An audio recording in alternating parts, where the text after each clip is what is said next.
कांग्रेस सांसद और लोकसभा में नेता प्रतिपक्ष राहुल गांधी ने एक बार फिर से चुनाव आयोग पर तमाम गंभीर आरोप लगाए हैं। गुरुवार को प्रेस कॉन्फ्रेंस में राहुल गांधी ने दावा किया कर्नाटक में उनकी पार्टी के समर्थक वोटर्स के नाम वोटर लिस्ट में हटाने की कोशिश की गई थी।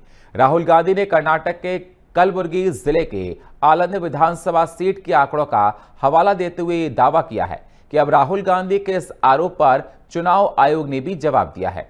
आयोग ने राहुल के आरोपों को पूरी तरह से झूठा और बेबुनियाद बताया है।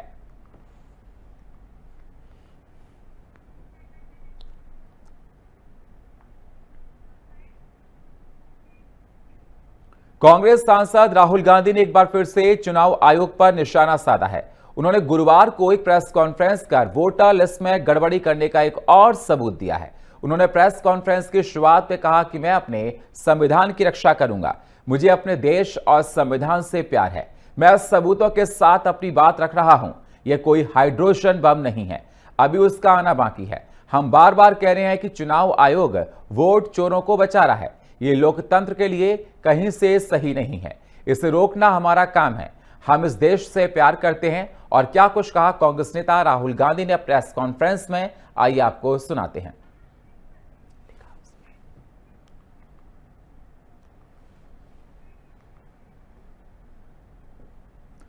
तो राहुल गांधी ने प्रेस कॉन्फ्रेंस करके तमाम आरोप लगाए हैं। चुनाव आयोग पर वोट चोरी के भी आरोप लगाए हैं। First of all, this is not the H bomb. H bomb is coming.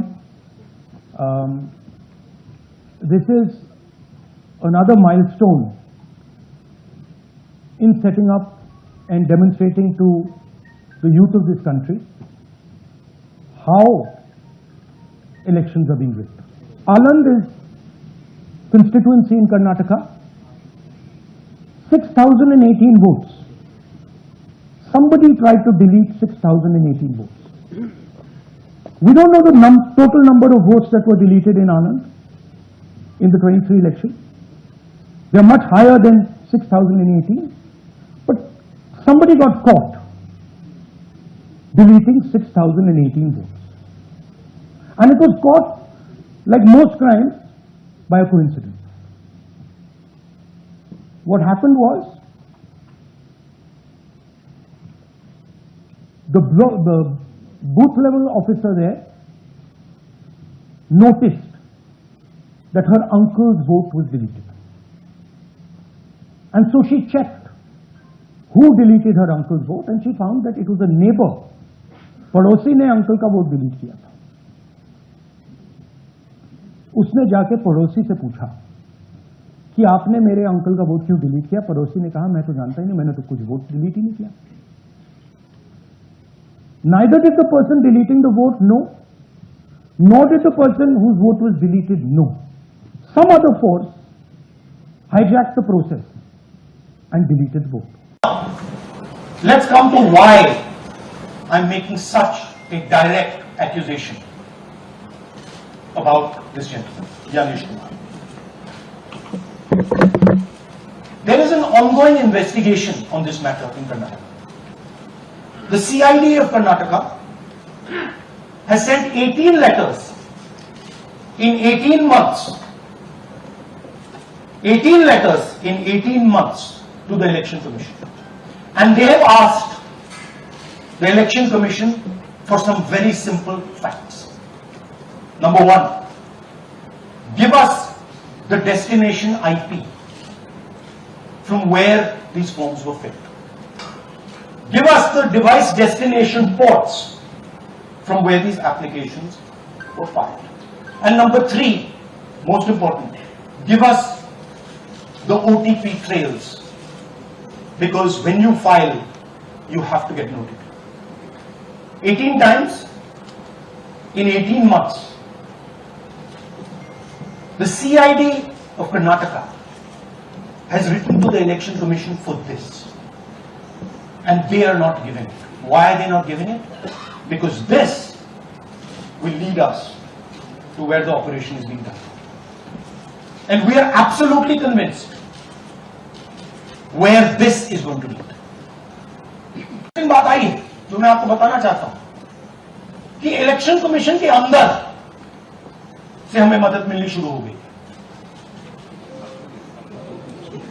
मैं साफ बोल देता हूं, इलेक्शन कमीशन के अंदर से पहले नहीं हो रहा था, अब इलेक्शन कमीशन के अंदर से इंफॉर्मेशन आ रही है। ये रुकेगा नहीं, ये रुक नहीं सकता है, क्योंकि हिंदुस्तान की जनता इस बात को एक्सेप्ट नहीं करेगी। एक बार हिंदुस्तान की जनता को, हिंदुस्तान के युवाओं को पता लग गया कि वोट चोरी हो रही है, उनकी शक्ति लग जाएगी। As luck would have it, got caught. What does the operation look like? In Anand, 6,018 applications were filed, impersonating voters. The people who filed these applications actually never filed them. And we will show you evidence of that on this stage. The filing was done automatically using software. We will show you that.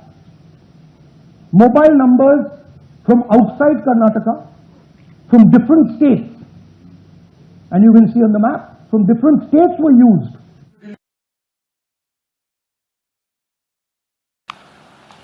Nagraj जी, इन्होंने 2 application 36 second में file कर दी। और मजे की बात देखिए, ये 4 बजे सुबह उठ के फाइल कर रहे हैं। पता नहीं क्या हुआ, 4 बजे सुबह कहा कि भैया मैं 2 वोटर को डिलीट करूंगा, और कितने 36 सेकंड में डिलीट कर दिए, फिर सो गए।